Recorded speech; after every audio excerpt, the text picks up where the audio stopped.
to building a life, not just buying a house. You're watching this because you're thinking about moving to Greenville, or maybe you've already decided. And now you're wondering what life actually looks like once you get here. I get that because I didn't grow up here either. I moved here from New York, and I can tell you, starting over somewhere new is exciting, but it can also feel a little uncomfortable in the beginning. So in this video, I'm going to give you 3 keys to actually building a life here, not just buying a house and hoping everything falls into place. First, understand this.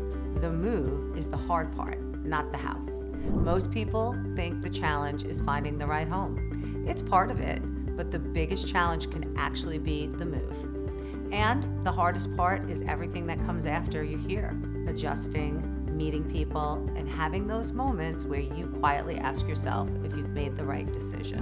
When I moved here from New York, I had my routine, my friends, my life. It was already built. Then, all of a sudden, I'm starting over. So if you feel a little unsure at times, that's not a sign something is wrong.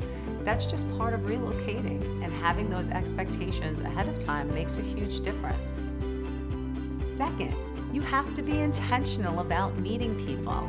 This is where most people struggle, especially if you're not in your 20s anymore.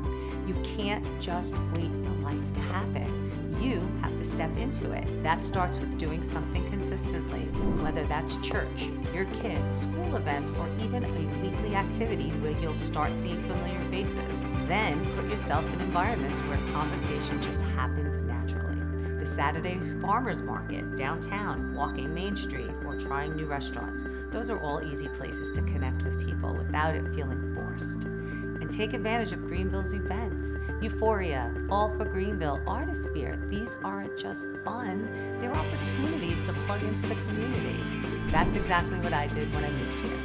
I asked questions everywhere I went, and over time, those small interactions turned into real relationships.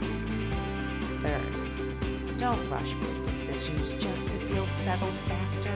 I see this happen all the time, especially with people moving here. People want to feel settled, so they move quickly.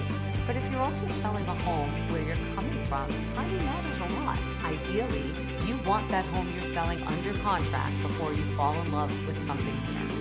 And even when you find a house you love, slow it down.